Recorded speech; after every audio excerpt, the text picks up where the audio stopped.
주 뜻이 이루어지다 외치며 사나니 약한 자 힘 주시고 강한 자 바르게 주한 자 정케 함이 주님의 뜻이라. 해 아래 압박 있는 곳 주 거기 계셔서 그 발로 막아주시어 정의가 사나. 우리의 믿음 치소서. 우리의 믿음 치소서. 독수리 날듯이 주 뜻이 이루어지다 외치며 사나니. 아멘. 주 뜻이 이루어지다 외치며 사나니.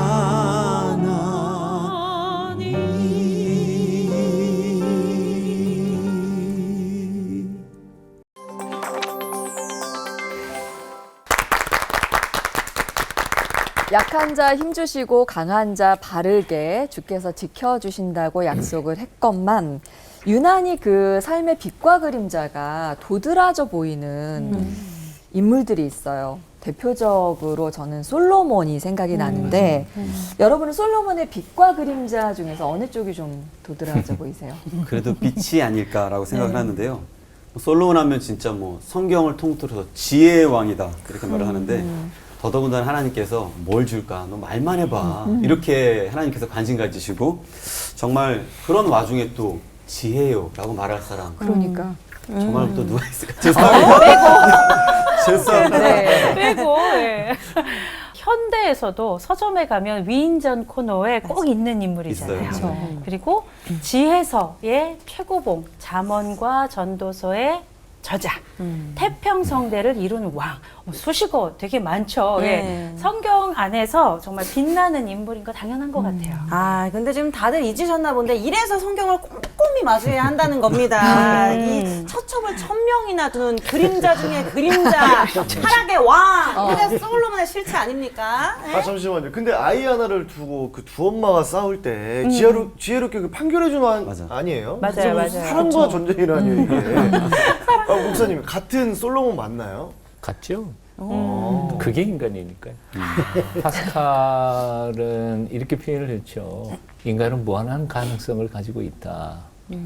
잘하면 천사보다 훌륭한 존재가 되지만 못하면 악마도 되니까 똑같습니다. 그 솔로몬 보면서 정말 지금 말씀하시는 것처럼 너무 그림자와 또 빛이 동시에 존재하는데 저는 이 인물 볼수록 그래서 더 온전함에 대해서 많이 생각을 해보는 것 같아요. 네. 종이 한 장 차이다. 동전의 양면이다. 성공과 실패라는 거는 종이 한 장 차이고 성전의 양면과 같은 거라서 세상의 모든 것 중에서 지혜를 구했을 만큼 정말 현명했던 솔로몬. 어떻게 모든 것을 가졌는데 또 모든 것을 잃게 됐을까 궁금증이 있으실 텐데 설교에서 먼저 풀어보도록 하겠습니다. 김문훈 목사님부터 시작해 주시죠.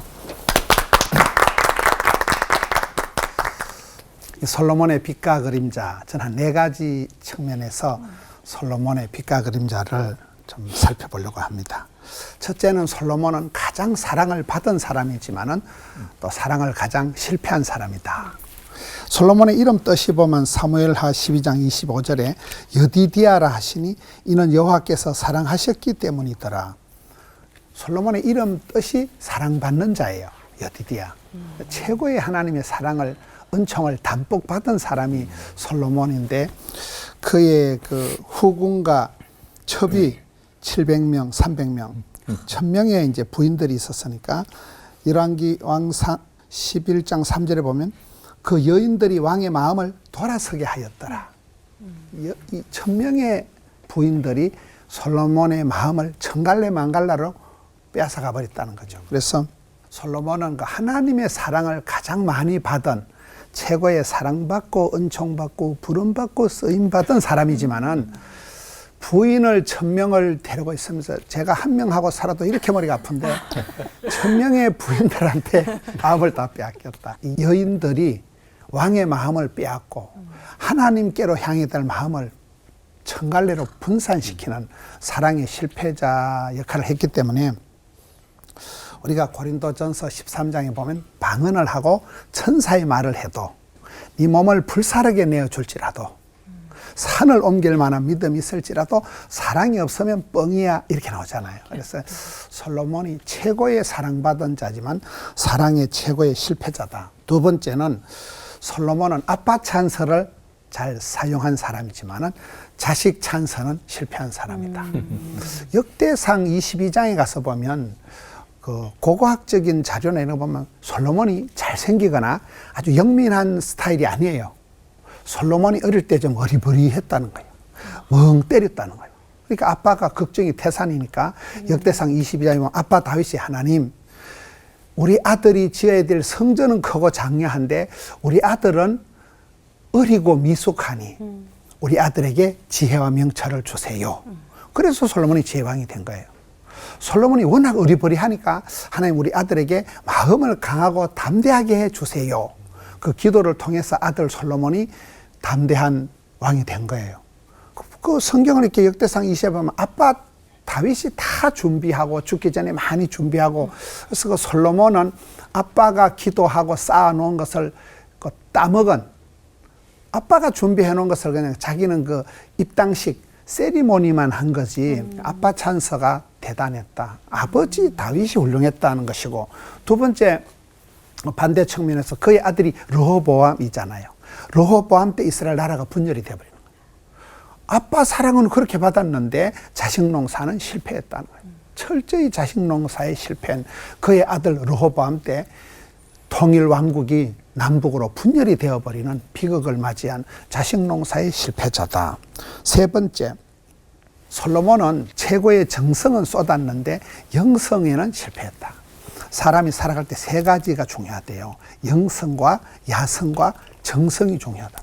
영성, 하나님이 기뻐하실 만한 영성이 영빨이 있어야 되고 두 번째는 우리가 뭐든지 공격할 수 있는 게 사역할 수 있는 액티브한 활동력이 있는 야성이 중요하고 세 번째가 제일 중요한데 뭐든지 정성이 있어야 된다.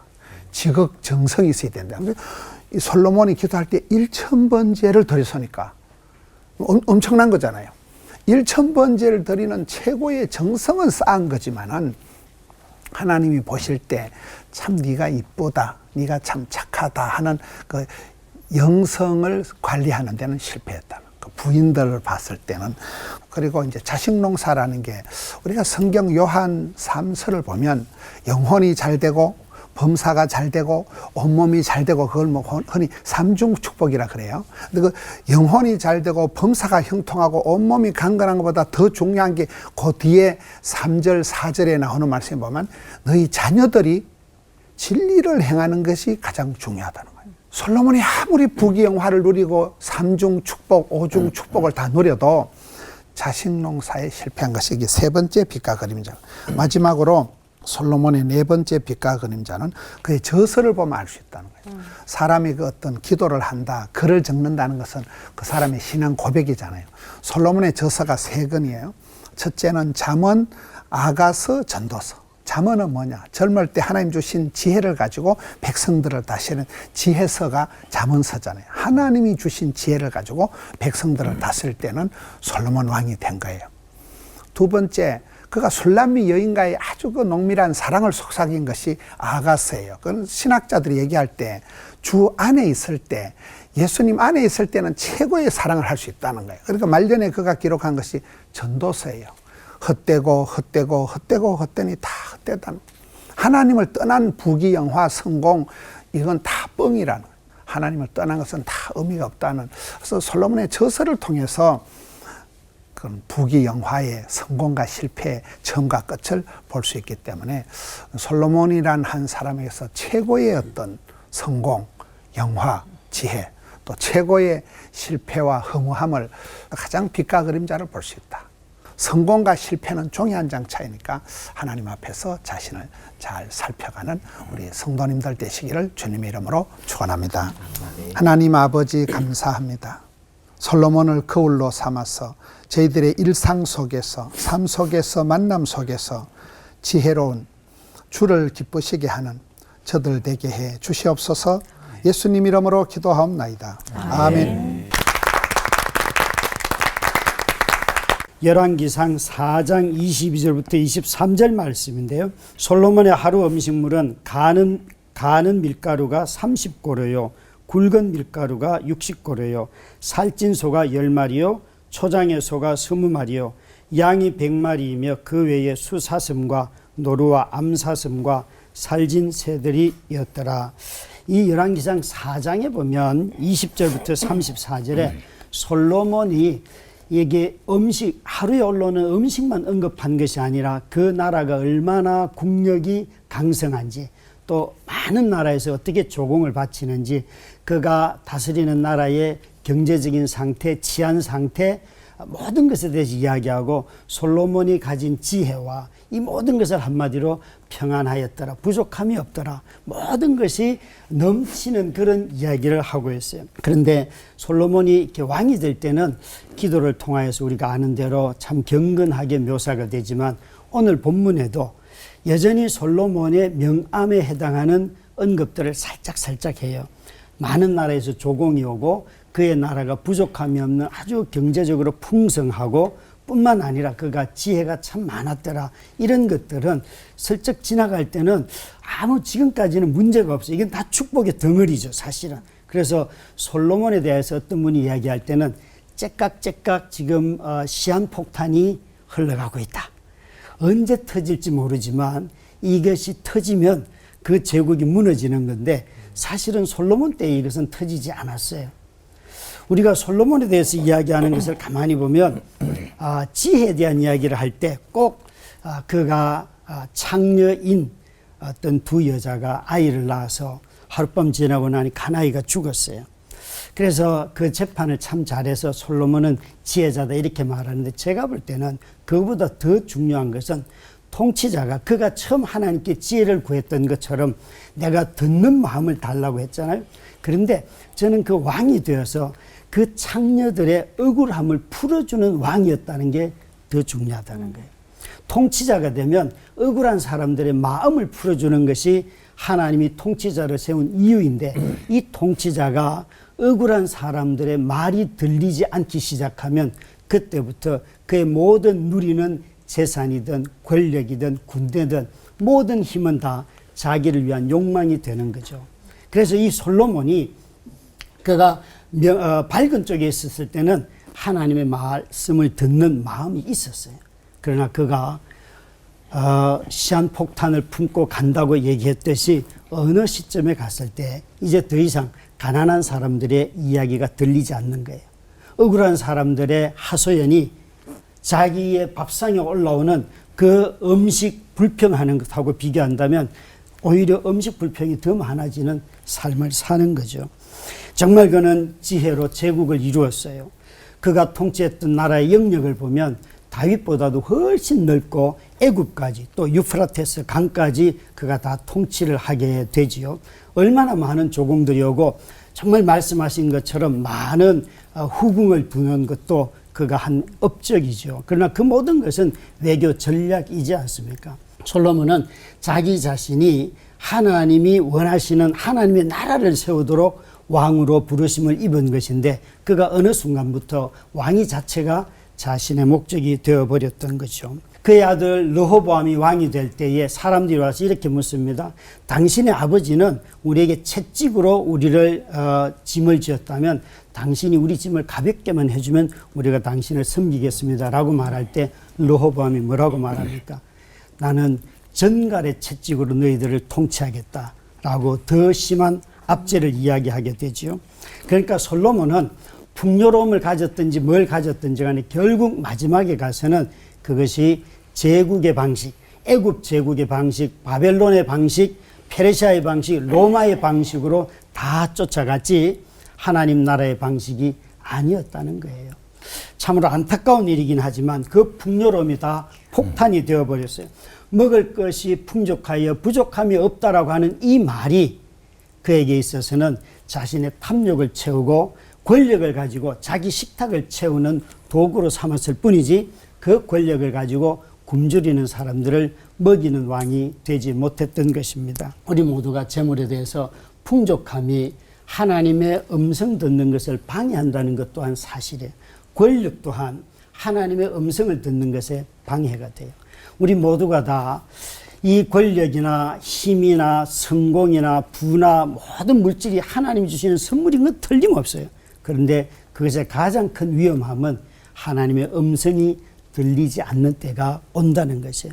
이것을 성경은 항상 경계하고 이 모든 것에 있어서 풍요로웠고 가장 지혜로웠고 가장 힘이 많으셨음에도 불구하고 한 번도 실패하지 않으신 분이 계시는데 그분은 예수 그리스도예요. 예수 그리스도 그분은 모든 권위도 있고 힘도 있고 모든 것을 다 누리실 수 있는 그런 지혜가 있었음에도 불구하고 그분은 오직 하나님만을 경배하면서 사셨고 그래서 우리가 예수 그리스도 그분을 이 솔로몬의 삶을 보면서 다시 한번 그리스도에게로 향할 수 있는 것입니다. 같이 기도하겠습니다. 아버지 하나님, 우리 주 예수 그리스도 앞에 온전히 무릎 꿇게 하시고 예수 그리스도를 높이는 우리가 되게 하여 주옵소서. 이러한 것들로 인하여 우리 마음이 하나님의 음성을 듣지 못하는 일이 없게 하여 주옵소서. 아멘. 예수님 이름으로 기도드렸습니다. 아멘. 좀 전에 김문훈 목사님 말씀하셨던 것처럼 솔로몬에게는 여디디아, 하나님께서 사랑하는 자라는 별명이 있었습니다. 그런데 그렇게 사랑하는 솔로몬에게 하나님이 이렇게 경고하시는 거죠. 열왕기상 11장 11절 하반절에 보면 내가 반드시 이 나라를 내게서 빼앗아 내 신하에게 주리라. 그렇게 사랑하는 솔로몬에게서 왜 나라를 빼앗아서 신하에게 준다고 말씀하셨을까? 이유를 열왕기상 11장 9절 상반절에서 이렇게 표현합니다. 솔로몬이 마음을 돌려 이스라엘의 하나님 여호와를 떠남으로 여호와께서 그에게 진동하시니라. 핵심은 바로 이런 거죠. 솔로몬이 마음을 돌린 거예요. 솔로몬이 마음을 돌렸다, 변심했다는 거죠. 하나님께 향하던 그 사랑과 열정과 믿음을 잃어버리고 엉뚱한 데 딴 데로 달려갔다는 겁니다. 얼마나 변했는지 열왕기상 11장 9절 하반절 이하는 이렇게 표현해요. 여호와께서 일찍이 2번이나 그에게 나타나시고 실제로 나타나서 경고하셨어요. 이 일에 대하여 명령하사 다른 신을 따르지 말라 하셨으나 그 다음 보면 그가 여호와의 명령을 지키지 않았으므로 경고했는데도 안 지켰어요. 이런 사람이 아니었거든 솔로몬은. 근데 2번이나 경고했는데도 안 지켰어. 사실 솔로몬이 왕위에 처음 올랐을 때에 솔로몬은 정말 온전히 하나님을 사랑했던 젊은이였죠. 솔로몬이 여호와를 사랑하고 열왕기상 3장 3절에 그렇게 나왔어요. 솔로몬이 하나님을 너무 사랑했어요. 그 시절에 솔로몬은 하나님 앞에도 사람들 앞에서도 겸손했어요. 아까 목사님 말씀하셨던 것처럼 못 가진 자, 연약한 자들을 돌아보고 들을 수 있는 귀를, 그게 바로 지혜인데 들을 귀를 가지고 있었던 사람이었죠. 열왕기상 3장 7절에 보면 나의 하나님 여호와여 주께서 종으로 종의 아버지 다윗을 대신하여 왕이 되게 하셨사오나 종은 작은 아이라 출입할 줄 알지 못하고 요 한 문장 속에 자기를 종이라는 말을 여러 번 반복해서 해요. 자기가 누구인지에 대하여 자기 정체성 분명했어요. 하나님이 주인이시고 저는 종이에요. 이 분명한 정체성이 하나님이 주신 부귀 영화에 묻혀서 살다가 보니까 변질돼 버린 거죠. 하나님은 분명히 이방인과 결혼하지 말라고 경고하셨어요. 여호와께서 일찍이 이스라엘 자손에게 말씀하시기를 너희는 그들과 서로 통혼하지 말며 그들도 너희와 서로 통혼하게 하지 말라. 그들이 반드시 너희의 마음을 돌려, 똑같은 말이 등장하죠. 솔로몬이 마음을 돌렸다 그랬는데 사실은 이미 하나님은 경고하셨어. 그들이 너희 마음을 돌릴 거야. 그러니까 조심해. 그들의 신들을 따르게 하리라. 하지만 솔로몬은 하나님의 경고를 무시했습니다. 열왕기상 11장 1절에 보니까 솔로몬 왕이 바로의 딸 위에 이방의 많은 여인을 사랑하였으니, 그리고 3절 그 여인들이 왕의 마음을 돌아서게 하였더라. 그대로 나타나요. 9절 솔로몬이 마음을 돌려 이스라엘 하나님의 호를 떠났으므로, 곰곰이 묵상해 보면 주객이 전도된 거죠. 그러니까 보너스로 받은 부귀영화에 도취돼 가지고 하나님께서 본래 주시었던 지혜를 잃어버린 거죠. 예. 주신 선물에 도취되다가 보니까 그 선물을 주신 하나님을 잊어버린 거예요. 참 어리석은 선택이었고 불쌍한 결론이었던 거죠. 내 마음, 우리 마음은 어디에 있는지도 몰라요. 어떤 사람들은 마음이 따로 있는 것도 아니다, 그렇게 생각하는 사람들도 있어요. 하지만 그 마음을 누가 통치하고 다스리냐에 따라서 내 인생 전체가 달라지는 거니까요. 무릇 지킬 만한 것보다 더욱 내 마음을 지키라. 생명의 근원이 이에서 나기 때문이다. 잠언은 이렇게 말씀하고 있습니다. 그렇습니다. 우리가 지켜야 할 게 참 많아요. 가장 중요한 것은 뭘까? 마음 하나 잘 지키는 거죠. 예수님께서 한 번은 사람의 마음에 대하여 비유를 가르쳐 주신 것이 있으시죠. 어떤 사람 마음속에 귀신이 한 마리 들어와 살고 있었어요. 어떤 이유에서인지 이 귀신이 밖으로 나가가지고 온 세상을 돌아다니면서 방황하다가 돌아와 보니까 여기 마음은 잘 소재되고 청소되고 깨끗하게 잡혔는데 주인은 없었어. 그러니까 그 귀신이 자기 친구 더 악한 귀신들을 다 데리고 와가지고 그 마음속에서 둥지를 틀어버리니까 그 사람의 형편이 전보다 훨씬 더 험악해졌다. 그런데 예수님께서는 이 비유를 말씀하신 후에 이렇게 결론을 맺죠. 이 시대의 사람들의 마음이 꼭 이와 같다. 바로 그런 거죠. 온갖 욕망과 탐욕, 그 귀신들이 내 마음을 휘어잡고 있을 때에는 나는 의롭게 거룩하게 살려고 아무리 했어도 불가능한 거예요.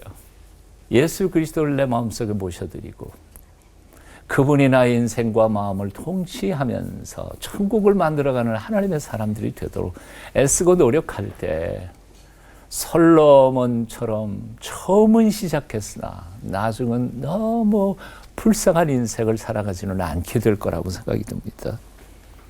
그 주님 앞에 날마다 순간마다 내가 가는 길 정말 올곧게 바로 갖고 있는지에 대하여 도우심을 구하면서 겸손히 주님과 동행하는 저와 여러분이 되었으면 좋겠습니다.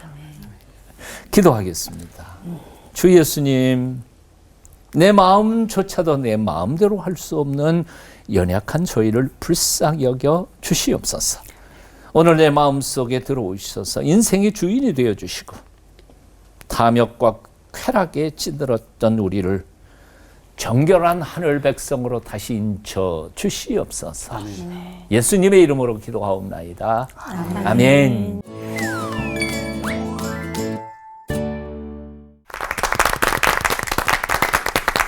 솔로몬을 굉장히 입체적으로 본 느낌입니다. 우리가 몰랐던 솔로몬의 빛과 그림자를 설교를 통해서 목사님들께서 자세하게 설명을 해주셨는데, 그러고 보니까 솔로몬이 참 다시 보이는 것 같아요. 그렇죠. 아까 전에 그 선입견들 좀 깨주셨어요? 네. 네. 근데 그런 말 있잖아요. 그림자가 너무 길면 꼬리가 잡힌다 그러더니만 솔로몬이 그림자가 너무 길었네요. 네. 안타까워요. 교회 학교 아이들도 얼마나 좋아해요. 성극하면서 맞아. 우리 지혜의 왕 이러면서 그게 참 안타깝네요. 근데 빛나는 업적도 많았는데 왜 그렇게 됐을까? 지금 우리한테 좀 지혜가 필요한 상황인 것 같아요. 네. 우리가 잘 몰랐던 솔로몬의 명암들을 잘 오늘 파헤쳐 봐야 될 것 같습니다. 네. 과연 하나님께서 원하는 것은 다 주겠다고 뭐든 구해봐라 라고 할 만큼 솔로몬은 괜찮은 사람이었는지, 그리고 또 왜 또 여디디야 그렇게 이뻐하셨는지 목사님들은 어떻게 보시나요? 그리고 또요, 타락하기 전에 하나님의 뜻대로 이런 업적들이 또 어떤 것들이 있는지 솔로몬의 빛을, 밝은 부분을 또 확실히 또 말씀해 주시면 좋을 것 같습니다. 아까 김문원 목사님이 밝은 면을 아주 많이 강조하셨어요. 먼저 들으시죠. 저는 이렇게 솔로몬이 그렇게 사랑을 받았다, 성공했다, 지혜왕이 됐다는 가장 결정적인 이유는 아빠라고 봐요. 아빠의 기도, 아빠의 어떤 그 믿음. 다윗이 역대상 22장에 다윗의 기도, 다윗의 소원이 하나님 우리 아들 솔로몬은 어리고 미숙한데, 첫사랑이 실패한 이유는 미숙해서 그런다 하잖아요. 우리 아들은 어리고 미숙한데 하나님 지혜를 주세요. 아빠의 그 눈물, 아빠의 기도가 내리 사랑, 올리 효도가 됐기 때문에 다윗의 어떤 준비, 다윗의 기도, 다윗의 하나님을 향한 그 사랑이 솔로몬에게 이렇게 내려간, 그게 솔로몬이 성공한 가장 큰 이유지만은, 그러나 지 인생은 지가 살아가야 되는데 자기 생을 관리하고 자기 자식한테는 아빠 다윗처럼 못한 게 솔로몬이다 하고 보는 거죠. 저는 그 솔로몬에게 이렇게 정말 풍요로움을 주고 힘을 준 것은 아브라함에게 하신 약속이 솔로몬에게서 사실 이루어지는 모양으로 나타났거든요. 그러니까 하나님이 자기 백성을 불러서 하나님 나라를 이루는 것이 하나님 우리에게 주신 꿈인데, 오늘날에도 마찬가지로 하나님의 나라를 위해서는 하나님은 누구에게든지 정말 이런 것을 똑같이 준다고 저는 생각해요. 믿어요. 근데 솔로몬은 그것을 그 나라를 위해서 잘못 사용한 대표적인 인물이 아닌가 싶습니다. 사실 솔로몬이 이제 그 뒤에 성경을 보면 아빠 찬스도 받은 거 틀림이 없지만, 그럼에도 불구하고 혈통적인 약점이 있었죠. 정실 부인도 아니고 우리아의 아내 바세바에게서 태어난 좀 수상한 씨앗이니까 백성들이나 정치적인 영향력을 미치는 사람들은 아마도 다음 차기 정권의 왕으로 모시는 데에는 문제들이 많이 있어서 지금 그 안에 뭐 많이 싸우잖아요. 그렇기 때문에 아마 솔로몬은 자기의 약점을 너무도 잘 알고 있었고, 어린아이지만 그래서 하나님 앞에 겸손하게 엎드려 구하면서 하나님의 도우심을 구한 초창기의 그의 자세는 하나님 보시기에도 너무 아름답고 귀한 것이었죠. 근데 후반부에 가가지고 그 정체성을 상실해버린 거죠. 자기가 어떤 출신인지도 잊어버리고, 어떻게 하나님이 시작하셔서 복 주셨는지도 잊어버린 채 교만해져 버리니까 하나님께서 그렇게 하실 수밖에 없었던 것 아닐까. 아까 질문 속에 이렇게 얘기한 것 같아요. 솔로몬에게 어떤 점이 있어서 그렇게 사랑하셨고 그랬을까? 목사님 말씀하셨던 것처럼 뭐 어떤 자격이 있어서 하나님이 주셨다. 그러기보다는 사실 하나님의 은총이라고 생각이 들어요. 은혜로 사랑하신 것이고, 그 중에 또 하나가 있다면 그가 겸손했고 자기 정체성을 알고 하나님 앞에 도우심을 구한 그 자세가 아름다웠던 거지, 그것 자체가 자격이 되어서 하나님의 은혜와 복을 받게 된 것은 아니었다는 생각이 듭니다. 우리도 마찬가지라고 생각해요. 우리가 뭐 자격이 있어서 뭐 하나님의 복 받는 것 아닙니까? 그 첫 마음을 잃어버렸기 때문에 마지막에 많이 흔들린 모습을 볼 수 있는데요. 견줄 사람이 없을 정도로 정말 지혜와 부귀 영화를 충분히 누린 왕이었는데, 예수님이 솔로몬에 대해서 이렇게 말씀을 하셨잖아요. 온갖 영화로 차려입은 솔로몬도 이 꽃 하나만 갖지 못하다는 말씀하셨는데, 이번에는 솔로몬의 그림자가 어디서 왔는지 좀 살펴볼 차례죠. 네, 정말 궁금해서 이럴 때 필요한 건 뭐다? 인생은 마지막이 좋아야 한다는데 솔로몬의 비극을 담지 않기 위해 드리는 질문 타임. 제일 궁금한 게요, 김문은 목사님. 그 솔로몬이 지혜를 하늘로부터 받았잖아요. 근데 말도 안 되게 이 우상숭배를 하고 타락하게 된 거, 그 시작이 아마 나쁜 DNA로부터 받은 건 아닐까 이런 생각도 좀 들거든요. 그리고 그 보고 배운 게 무섭다고 아버지 다윗과 어머니 밧세바의 불륜 사건 같은 가정사의 영향이 아닌지도 좀 의심이 됩니다, 목사님. 네. 저는 그건 또 전혀 그렇게 생각하지 않아요. 왜냐하면 성경에 보면 아브라함, 이삭, 야곱, 요셉을 이렇게 볼 때 제가 볼 때 그분들의 축복은 전부 약점을 통해서예요. 아브라함은 윗물은 더러워도 아브라함 아빠가 신통찮았어요. 우상이나 만들어 파는 베라였어요. 그러나 네가 복의 뿌리가 원천이 되거라. 이삭은 굉장히 약했잖아요. 배다른 형님한테 두드리 맞고 희롱당하고. 그러니까 하나님이 100배로 복을 주시니까 아무리 약하고 아파도 괜찮은 거예요. 야곱은 거의 사기꾼 수준이거든요. 사기꾼 수준인데 하나님이 그 사기꾼 같은 야곱을 복을 주셔서 이스라엘을 만드시는 거잖아요. 요셉은 스텝이 꼬일 대로 꼬인 사람이 요셉인데 요셉이 어떤 그 트라우마 때문에 분노의 정치를 하고 보복 정치를 하지 않잖아요. 저는 그런 부분에서 DNA가 이게 문제가 있다. 이 종자가 이거 썩을 종자다. 이거는. 이 더러운 피가 흐른다고는 생각을 안 하는 이유가 예를 들면 한나를 보세요. 한나는 그렇게 기도해서 난 아들이 누구지요? 사무엘이잖아요. 사무엘은 말이 하나도 땅에 안 떨어졌다. 최고의 이스라엘의 정신적인 멘토가 사무엘이에요. 다윗을 사울을 세운 사무엘인데 사무엘은 자식 농사 실패했거든요. 그러면 이게 DNA하고는 저는 상관없다고 보는 거예요. 아까 그 목사님 말씀하신 그 영적인 그 언약, 하나님이 아브라함에게 주신 그 언약은 굉장히 중요해요. 언약의 흐름을 따라갈 중요하는데 저는 그 부분은 아까 서 목사님이 계속 말씀 중에 저는 느낀 게 서 목사님은 그 마음의 흐름을 계속 얘기하시더라고요. 내 마음 나도 몰라. 마음을 훔쳤다. 마음을 흘렸다. 마음을 빼앗겼다. 마음이 돌아섰다. 그래서 저는 솔로몬뿐만 아니라 이 종자가 씨알이 문제가 있는 게 아니고 결국은 자기 마음을 자기가 평생을 붙들고 나가야 되는데 그 서목사님 말씀하신 그 마음의 흐름을 놓쳐버린 마음의 흐름을 챙기지 못했는데 그것은 아까 목사님 말씀처럼 그 하나님이 언약하신 그 마음을 끝까지 붙들고 가야 되는데 지욕심을 챙기면서 야고보서 1장에 보면 우리가 갖지 말아야 될 마음이 3가지가 나와요. 의심하지 말라, 두 마음을 품지 말라, 욕심을 버리라. 의심, 두심, 욕심이 우리한테 와버리면 마음을 빼앗기고 마음이 돌아서고 마음이 흩어지고 저는 그래서 결국은 솔로몬 자신의 어떤 마음이 중간에 첫사랑을 잃어버렸다. 마음이 변질이 마음이 이렇게 변태가 된 것이 문제지 자기 마음을 못 지킨 원인이라고 봅니다. 네, 근데 그 높아지면 교만해져서 그 겸손이 사라지고 하나님께 등 돌리는 게 그 인간의 자동 수순인가요, 이게? 그 덫에서 솔로몬이 돌아오지 못한 까닭이 뭔지 우리 김연영 목사님께 질문 드리고요. 그럴 때 브레이크를 탁 이렇게 걸어야 되는데 그거는 방법이 있는 건지 그것도 좀 알려주시면 좋겠습니다. 이번 코너에 제일 대답하기 어려운 질문이 난이도 3. 이게 브레이크를 거는 거 아무리 생각해도 목사님 말씀을 들어도 또 목사님 말씀을 들어도 이게 뭘까? 예를 들어서 우리가 어떤 왕을 기대할 때 진짜 인품도 좋고 통치도 잘하고 동시에 외교도 잘하고 모든 면에서 다 잘하는 사람 사실 없잖아요.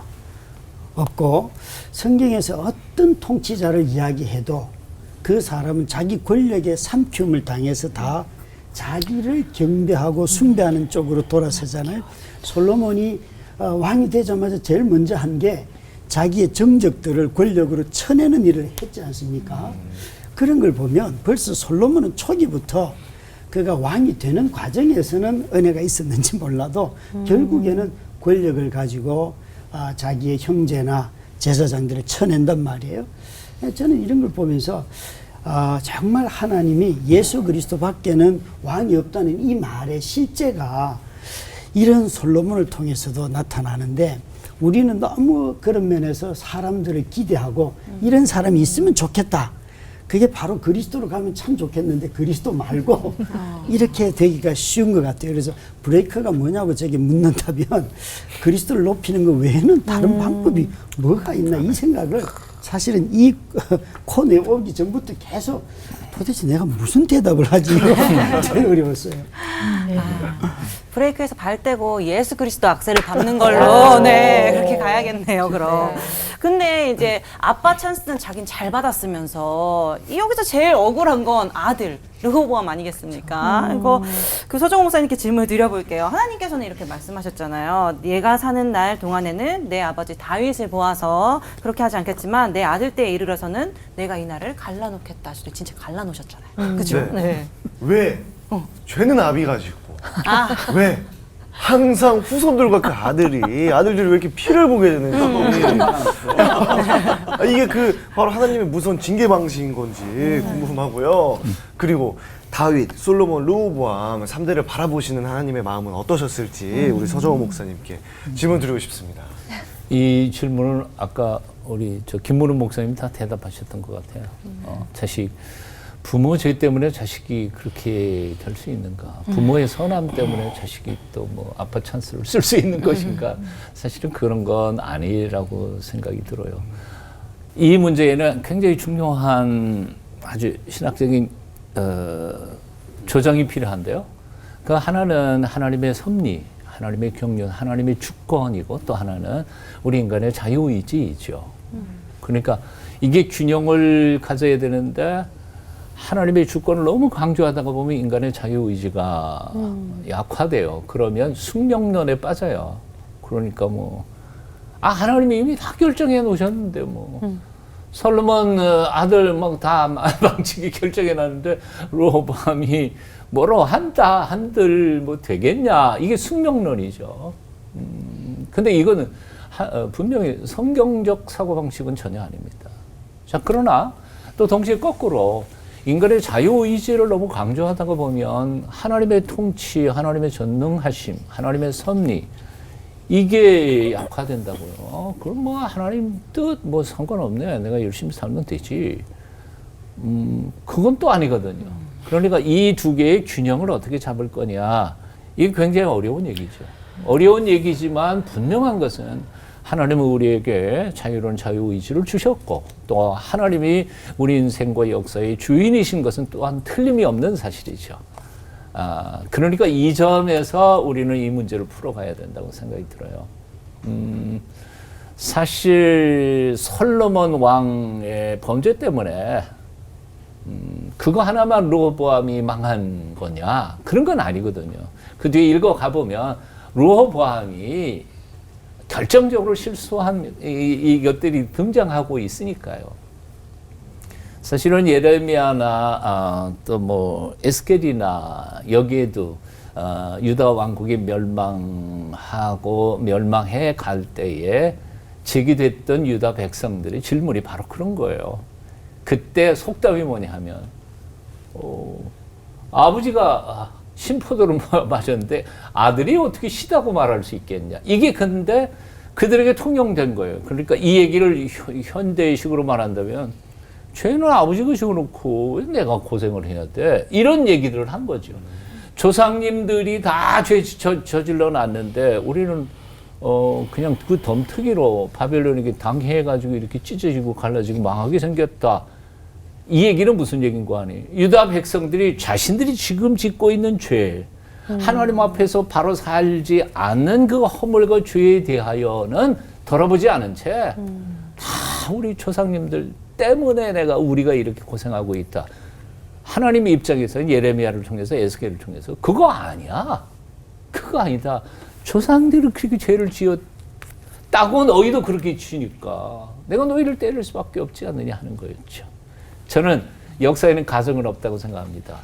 하지만 솔로몬에게 이렇게 말씀하셨어도 르호보암이 정말 겸비하여서 그 나이 드신 원로 대신들의 충고를 듣고 자기 젊은 친구들의 그 강압적인 그야말로 제국주의적인 사고를 따라가지 않았더라면 하나님이 그러면 긍휼을 안 베풀어 주셨을까? 나는 베풀었다고 생각이 들어요. 길이 있었을 거라고 생각이 들어요.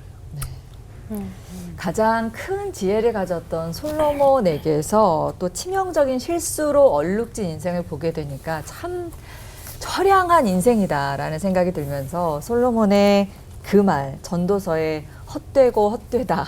그 말이 그래서 나왔구나. 이해가 됩니다. 헛된 길로 가면 안 되는데. 예. 그 첫 마음을 지키는 게 정말 쉽지 않다는 걸 솔로몬을 통해서 이제 보게 되잖아요. 목사님들은 첫 마음을 지키기 위해서 하나님께 그러면 무엇을 구하실까 되게 궁금해요. 네. 더불어서 한 가지 더 질문하고 싶은 거는 솔로몬과 반대로 말년에 오히려 더 은혜가 컸던 그런 인물도 우리 좀 소개해 주시면. 한꺼번에 두 개를 지금. 네. 그렇게 시켰어요. 초심은 우리 저 목사님 말씀하셨던 것처럼, 김 목사님 말씀하셨던 것처럼 브레이크가 뭐냐. 사실 그 말씀을 들으면서 저는 이런 생각을 해봤어요. 결국 초심을 지킨다는 거, 혹은 처음엔 잘 되는데 나중에 이렇게 망가지지 않는 브레이크, 그건 딱 하나밖에 없다고 생각이 들어요. 조심하는 것밖에는. 조심한다는 게 뭘까? 눈앞에 하나님의 임재를 항상 기억하면서 그분과의 교제를 끊지 않는 것. 사실 영성신학에서 영성이란 무엇이냐 하는 정의를 굉장히 내리는데 굉장히 중요하거든요. 근데 보통 영성 그러면 뭐 내가 은혜 받아가지고 여기 뭐 가지고 있고 무슨 뭐 성령의 능력을 행하고 이런 어떤 은혜 받은 이후에 내 속에 있는 어떤 요소라고 생각하는 경향이 많은데, 저는 영성이란 그렇게 생각하지 않아요. 영성이란 지금 이 순간에 하나님하고 나하고의 관계, 살아있는 관계라고 생각해요. 그러니까 10년 전에 엄청난 성령의 은사를 받았다고 해서 지금도 뭐 그렇게 역사할 수 있는 건 아니거든요. 아침 새벽 기도 시간에 은혜 풍성히 받아놓고 교회에서 나와가지고 지하철 타다가 옆에서 그냥 밟으면 그냥 화내는 것처럼 매 순간 조심하는 거라고 생각이 돼요. 하나님 앞에서 내가 지금 어떤 존재인지를 의식하면서 조심해서 갈 때 하나님께서 우리를 지켜주시라고 생각해요. 그거 아닐까. 그 목회를 하면서 이제 초심을 지킨다는 게 사실 어려운 것 같아요. 선배님들을 뵈도 은퇴할 때 많은 분들이 걸려 넘어지는. 제가 이제 우리 성도들에게 가끔 하는 말이 내 진심을 믿지 말고 규정을 믿어주세요. 이렇게 말을 해요. 정관이 있고 어떤 규칙을 미리 정해놓고 한데 사람들은 자꾸 제 진심을 가지고 얘기하려고 하는데 사람 마음은 나이가 들어서 자기가 어려워지면 다 돈이 필요하면 돈 달라 그러잖아요. 예, 그래서 내 진심을 믿지 말고 처음 규정을 믿읍시다. 이게 저는 율법이라고 생각해요. 근데 우리는 다들 자기 진심을 자꾸 믿으려고 하는 것 같고요. 그리고 초심으로 돌아가는 가장 좋은 방법은 자기를 버리는 거예요. 저는 제가 걸려 넘어지지 않으려고 애를 쓰는 것은 목회 연한이 늘어날수록 제 권한이나 제게 오는 어떤 뭐 선물이든 뭐든 다 그걸 계속 내려놓는 것이 저 자신을 지키는. 버리는 사람들은 사실은 자기 의가 거기에 걸려 넘어질 수는 있지만 버리는 사람들은 초심을 늘 지켜가는 데 있어서는 굉장히 좋은 지혜인 것 같습니다. 저도 한 3가지로 말씀을 드리고 싶은데, 제가 이제 제 자신의 목회 과정을 보면 제가 이렇게, 저는 굉장히 내성적인 사람이고 대인기피증도 있고 이래 좀 정말요? 조용한 사람이었는데 그 중간에 방송을 하고 부흥 살았거든요. 제가 한참 잘 나갈 때 하루에 스케줄을 8개를 한 적이 있어요. 새벽 기도하고 오전 특강하고 오후에 특강하고 저녁에 처리하고 이러면서 그때 제 모습을 보면 굉장히 제가 건방진 거예요. 왜냐하면 스케줄이 살인적인 스케줄이니까 여기서 하고 저쪽에 가서 특강을 1시간 하고 바로 이동을 해야 되는데 차를 타고 가는데 그쪽에 마중 나온 장로님하고 인사를 안 하는 거예요. 컨디션 조절한다고. 눈 감고 이렇게 가만히 있고. 나중에 장로님이 목사님 뭐 화난 거 있어요? 제가 잘못한 거죠. 나는 이제 내 스스로 내가 너무 이렇게 집회를 많이 소화를 해야 되니까 컨디션 조절을 해야 되니까 내 딴에는 이 효율을 위해 가지고 조심을 한다고 컨디션 조절 들어갔는데 저쪽에서 봤을 때는 뭐 이런 건방진 새끼가 있어요. 쥐가 강사만 강사지 뭐 눈깔이 딱 감고 앉아가지고 막 그러니까 제가 이렇게 그때 모습을 보면 너무 내가 건방지고 내가 막 아나무인격으로 막 치고 달리는 시절이니까 진짜 잘 나갔거든요. 그때 내 모습은 첫사랑하고는 아무 관계가 없다. 그래서 사람이, 저는 아까 우리 서 목사님 말씀하실 때 그 마음의 흐름, 사랑은 마음의 흐름이거든요. 사랑을, 첫사랑을 계속 유지를 해야 되는데 그게 저는 실패했다고 보는 것이, 이제 두 번째는 그런 얘기들 있죠. 회개하면 회복된다. 항복하면 행복해진다. 해석이 되어지면 해결이 되어진다. 그런 얘기가 있는데, 저는 아까 우리 서 목사님이나 목사님 말씀 들으면서 결국 방법은 다윗이나 히스기야나 이런 사람의 특징은 바로 회개하는 거예요. 얼른 회개하는 거예요. 아, 내가 좀 빗나갔구나. 아, 내가 왜 이래 됐죠. 근데 이제 솔로몬은 끝까지 회개하고 이런 모습은 없고 그냥 그 잘 나가는 그걸로 그대로 나가다 끝나버린 거잖아요. 그래서 그 회개를 해야 된다. 바로 즉시 깨닫는 순간 돌이키고 하나님께로 향하고 겸손하게 엎드리고 하는 그게고, 그런 사람이 그럼 누구냐 하면 저는 구약의 그 룻이라고 봐요. 룻은 폐가 망신한 여자잖아요. 시집가서 10년 동안 살았는데 신랑 죽고 재산도 없고 자식도 없고. 그런데 그 룻기서 3장 10절에 보면 너의 베푼 인애가 거기 긍휼히 여기는 사랑, 헤세드. 성경에 가장 아름다운 말이 인애라 하잖아요. 헤세드. 그 사랑할 수 없는 인간을 사랑하는 언약적인 사랑. 하나님만이 할 수 있는 그 사랑. 그 사랑이 이제 이 룻이란 여자에게는 갈수록 표독해주고 갈수록 까칠해지는 게 아니고, 이 여자는 그 불쌍히 여기는 사랑이 갈수록 커지니까 성공한 사람이 아닌가. 근데 아까 이제 목사님이 버리는 마음이 있어야 된다고 얘기를 하시는데, 저 같은 경우도 이래 보니까 제가 막 잘하려고 하고 이래 효율을 따지고 성공을 하려고 하면 결국 솔로몬의 길을 갈 수밖에 없고, 남들이 볼 땐 시건방진 인간이 될 수밖에 없는데, 이제 얼른 내가 깨달을 때 회개하고 돌이키고 항복하고 하나님 앞에 엎드리면 다시금 그 긍휼히 여기는 그 하나님 나를 그렇게 해주셨듯이 나도 내가 가족이든 누구든지 이래 불쌍히 여기는 마음이 생기면서 이심전심 동병상련, 그러면서 마음이 좀 푸근해지기 때문에 저는 그 세 단계 효율을, 성공을 위해서 달려가면 누구든지 실패한다. 그러나 얼른 회개하면, 회복하면, 항복하면 그때는 룻과 같이 그 긍휼히 여기는 마음을 가져야 된다.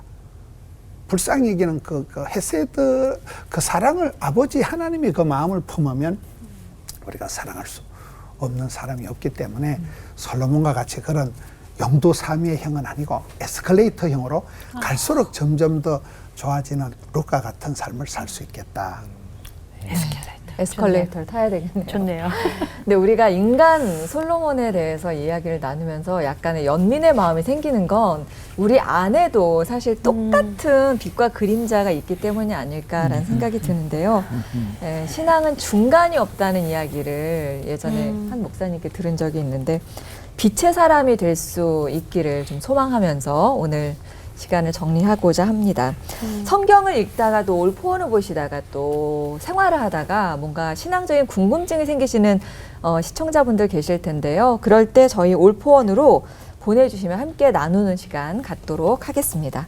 자, 이제 받은 은혜 한마디씩 정리하면서 마칠 텐데요. 우리가 몰랐던 솔로몬의 빛과 그림자는 나에게 우리에게 한마디로 네모다. 김문우 목사님 무엇을 넣으실까요? 내 모습이다. 내 모습. 가장 성공한 모습이 솔로몬이고 가장 허무한 모습이 솔로몬의 모습이기 때문에 솔로몬의 빛과 그림자가 내 안에 있다. 저는 예수 그리스도가 얼마나 탁월하신 분인가, 그분이 얼마나 온전한가 하는 것에 대해서 더 많이 생각하게 됩니다. 찬양할게요. 은혜 아니면 살아갈 수가 없네. 은혜 아니면 나도 뭐 솔로몬처럼 비슷하게 돼가겠죠. 하나님의 은혜가 필요하다는 생각이 더 듭니다. 네. 자, 우리 올포원 가족분들께는 어떻게 다가왔을까요? 솔로몬의 빛과 그림자, 내가 누구인지 정체성을 잃지 말자. 예, 그거 첫 마음과 비슷한 맥락인데, 내가 누구인지를 명확하게 아는 게 살 길인 것 같아요. 네. 저는 우리 목사님 찬양하셨으니까 드라마 주제고 너만 보인단 말이야. 우리 하나님과 관계 속에서 율법을 넘어서 하나님의 사랑으로 늘 그렇게 사모하고 이렇게 연민하면서 이렇게 바라보면서 살아가는 인생 그렇게 살아가야만 변질되지 않겠다 생각이 듭니다. 나에게 솔로몬의 빛과 그림자는 한마디로 응 아니야 라고 했습니다. 아니야. 전부터 지금까지 앞으로도 이제 주님 은혜 아니면 살아갈 수 없는데 한 번씩 그럴 때마다 찾아오는 게 뭐 교만해지는 거. 나 왜 이렇게 잘하지? 응 아니야. 나 뭐지 왜 이렇게 보면 멋있지 잘생겼지? 응, 아니야. 스스로 못하면 옆에서 도와주고. 네. 저는 나에게 솔로몬의 빛과 그림자는 한마디로 하나님께 가는 자율주행이다 라고 그래서 자율주행 걸어놓으면 되게 답답할 때 있어서 이거 더 밟아야 되는데 약간 이럴 때가 있거든요. 그런 거 잘 더 안전하게 이끌어 주실 우리 주님 믿고 따르는 자율주행 타는 정지민이 되겠습니다. 네. 주율주행이네. 자율주행. 할렐루야. 네. 자, 솔로몬이 우리에게 가르쳐준 인생 교훈들 정말 많은 것 같습니다. 기억하면서 끝인사 힘차게 외치도록 하죠. 헛된 생각 말고 언제라도 돌이키는 지혜의 빛으로 하나 되는 시간 올포 원.